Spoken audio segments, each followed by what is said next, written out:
Our story follows four people and their involvement in this case. Peyton Marshland, a detective, best on the force, but moved into private practice following an incident that left him blind. He has a much more pessimistic view of life following the incident, but he still strives to prove that he is a worthy detective while dealing with the frustration and hair-trigger reactions that come with sudden blindness. Win Wormwood, young aide to the detective, Watson to his Sherlock. Wynne assists the detective with day-to-day activities in the office and basic home tasks. They describe visual elements to Peyton and strive to prove themselves while hiding a murderous past of their own. Something lies between the surface, and we might never find out what that is. Finley Jasper, strong but quiet guardian and friend. She works at the local hardware store and tries to stay out of trouble. They attempt to shake away the memory everyone has of the old days, when they were a lot louder and their actions felt a lot darker. Blood tints the memory of Finley's past, and it has started to wash away. For now. Cameron De La Key, the bumbling but sweet librarian, the type that would never hurt a fly. Likely to get hit by a car backing out of a parking space and apologize for getting in its way. Cameron is normally the type of person to fade into the background of people's lives, but she's been launched into the spotlight now with no obvious way forward. A tainted reputation, fear for her life, and putting her friendship with Finley to the test. Things were always too busy for Finley and Cameron before. Maybe now that they have nothing to focus on but staying alive and one another, things will finally work out? Join us as we dive into the story of these four people and try to figure out what really happened to Mitch Stone, a known Mox member and a killer in his own right.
What you're about to hear is a collection of evidence presented in the Mitch Stone murder case. Some dramatizations, and recreated conversations from witness accounts. For this story, imagine yourself as a member of the jury, hearing these pieces for the first time. As such, they may not be in chronological order.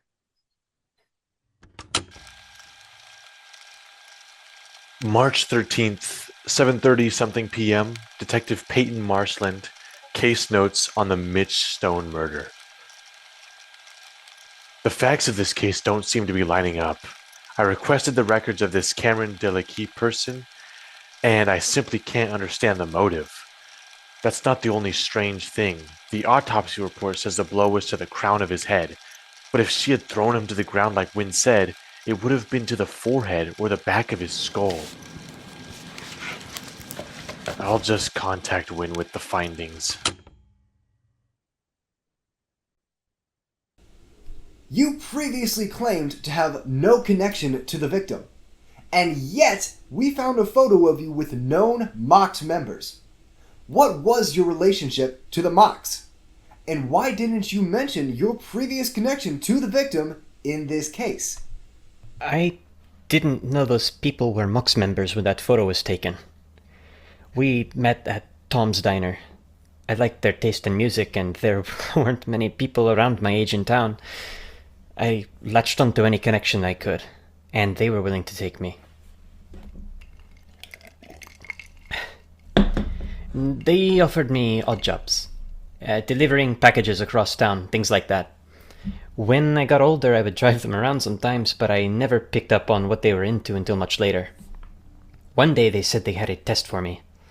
They said they needed to know they could trust me.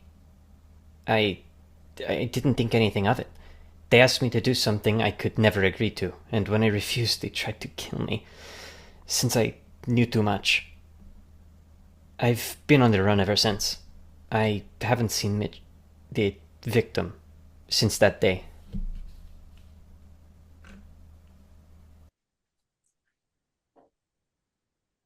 Ralph's Hardware, this is Finley speaking. How can... Cameron, hey, calm down. I can't understand what you're saying. Listen to me very carefully. There's a motel off of Route 8. It's called Days Inn.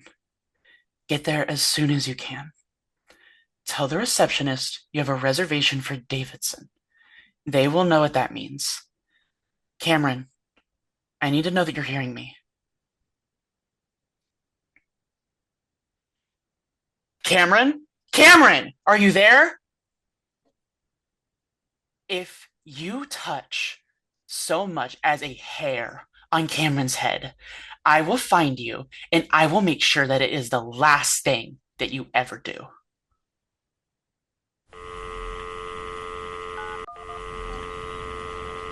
Oakdale Sheriff's Office, what is the location of your emergency? I'm at the payphone in front of the record store on 9th Street. My name is Cameron Dalekey. I just witnessed a murder. Please remain calm. We are sending a unit to your location. Please tell me what happened. In the alley behind Ed's Grocer. I was cutting across from the Edgewater Cafe back to the library. I heard a shout and turned that corner to a thud. Some tall figure threw something underneath the dumpsters and darted past them out of the alley. And when I looked down, there was blood, just so much blood. I ran as fast as I could, and I don't know if they saw me. Please send help. Dalekey is leaning over the body now. They're clutching a hammer in their hand. Wait, what hand are they holding it in? It's in their right hand. Let me get this straight. They come in the door, grab him by the hair, yank him down, and strike him dead? Exactly. They looked like a devil, possessed, with wild eyes. When? These things just aren't lining up. Everything about this case just stinks to high heaven. Dalekey is half the victim's size. With no connection to the mocks, why would they just up and murder one of the mocks? Peyton, we've been over the footage 6 times now. What more do you think we can get from it? I can't stop thinking about it. I want to see it with my own eyes. The answers normally jump out from the scene at me, but now that I can't see anything, it's all muddled, fuzzy. Just go home, Win. We'll talk more in the morning. Finley is seen coming down the stairs of the apartment building. They spot Detective Marshland and Wynne approaching and duck behind the stairs to hide from the pair. Holy shit, that's Sixer. What are they doing with a blind man? Win, I truly appreciate your concern, but truly, it's not any of your business. How am I supposed to prove my value on the force if I can't even get around the city on my own? Detective Marshland. Peyton. This is a hard pill to swallow, but you're not getting back on the force. It's probably best that you accept that. Why are you even following this case? The precinct already has a suspect, this Dalekey person. I can't believe you would say that, Win. What's gotten into you lately? You've been acting strange about this entire case.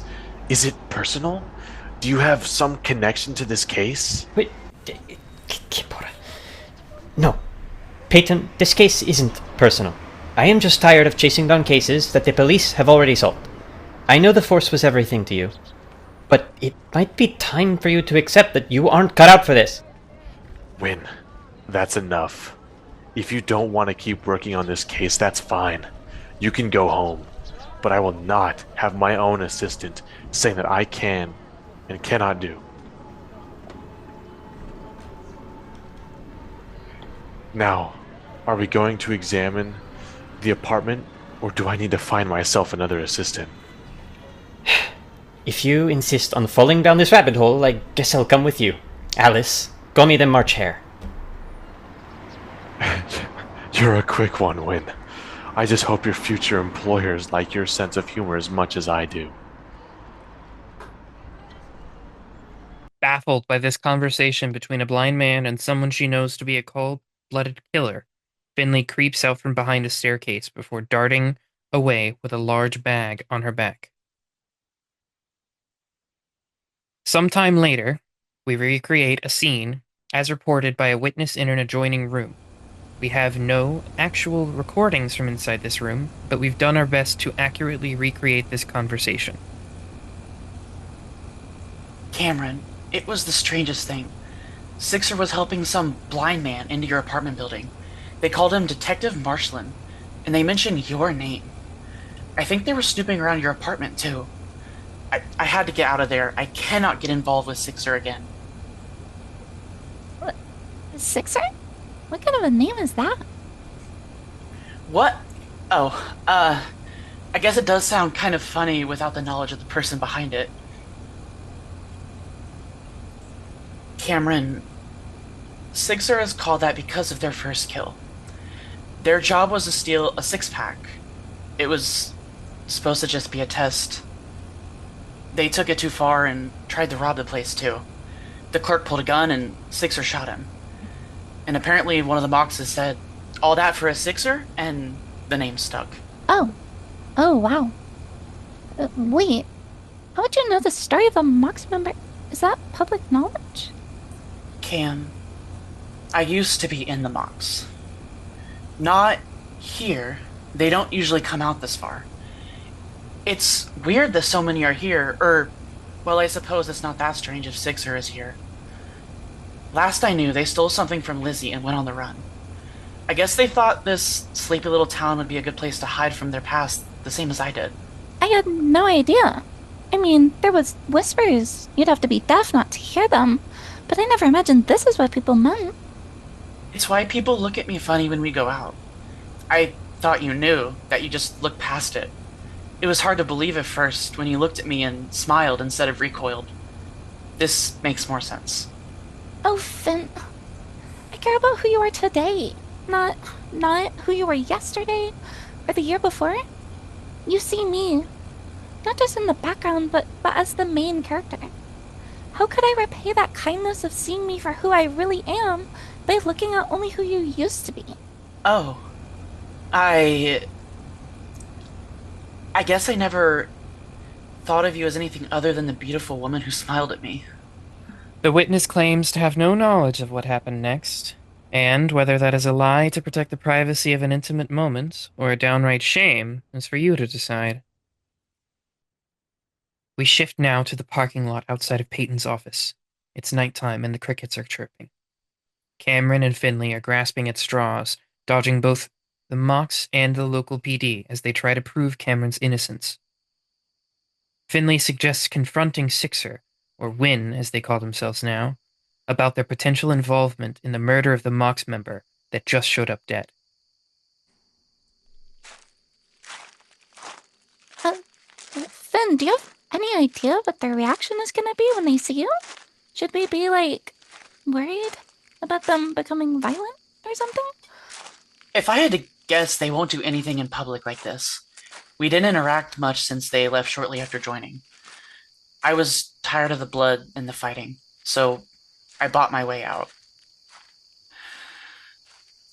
When you join the Mox, you owe a certain debt for the benefits, for their protection and resources. Letting you go is like a risk that you might flip or get turned by the police. I came to Oaksdale to stay away from the reminders, not really to hide. When I first bought my way out, I wasn't worried about being found. I didn't have anything to lose. But now I do. What? What do you have to lose now that you didn't have before? Oh, well, you've had your car for... Me? Well, I'm not going anywhere, so you don't need to worry about losing anything. Sorry, the agency is closed for the day. The detective has gone home.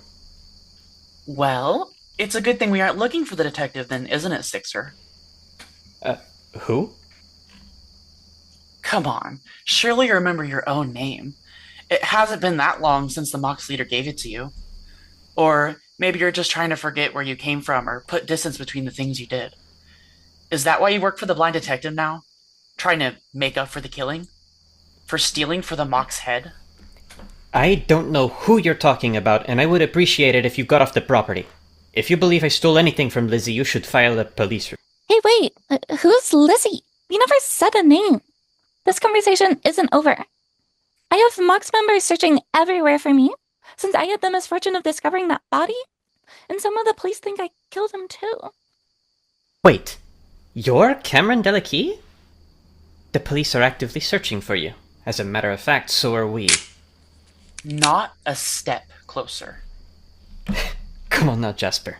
How long has it been since you fired one of those? Do you still have the guts?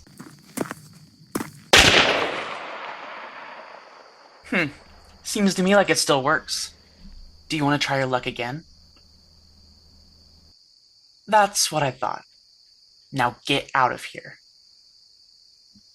While Finley's quick thinking protected the two of them, it drew the attention of the police force that was already on high alert.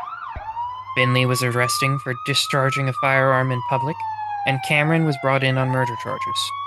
Homicide detectives from the precinct allowed Peyton to speak to Cameron, partially out of respect and partially out of pity. Miss Delakey, as convincing as you sound, your story just doesn't hold water. You say you just happened to stumble upon a murder, get chased by a gang, get into a verbal altercation with my aide, who's now missing, by the way, and get yourself charged with said murder? That's the story you want me to believe? I did see the body. I was running, and when I turned that corner, I scratched my knee, and I I fell down on the strongly ground, and recommend you I use stepped on your a few Fifth pieces of Amendment concrete. right I was to so scared, silence and I here. just... Here's my version. Miss Jasper in the other room, she used to be mixed up with the Mox too, yeah? I think they came looking for her. She didn't take too kindly to it, so she killed Mitch Stone. She came to you, a reputable member of the community, and asked you to pretend you saw the murder and report it. We have footage of this scene. I obviously haven't seen it, but Wynn's described it to me, and the details just don't make sense. He says you, a 5 foot, 100 pound soaking wet sweater of a woman, killed a Mox member in cold blood. So either you are deceptively strong, or that tape's doctored and something else is going on here. I am inclined to find out what really happened. Take this pen and fill out this statement with your version of the story before someone comes in here and makes you change your mind. Okay, can you move it to the left side of the table, please? I can't reach it with my left hand. Miss Delakey, do you always write with your left hand? I do everything with my left hand. I've always been left-handed. Yet another inconsistency. Wynn said you struck the victim with your right hand, but if it was actually you, it would have been in the left hand. Uh, wait, I'm confused. Do you believe me or not? I'm starting to. That's all we have for today, jurors. Come back next session when we continue to dive into this story.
Rangers, I have some sad news.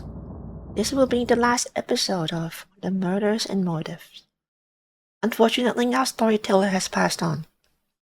I know many of you were looking forward to the ending of the story, but the file died with him. I don't have other details, but it seems like the podcast might do a series on his death too. Things are looking mighty suspicious. Bye, y'all.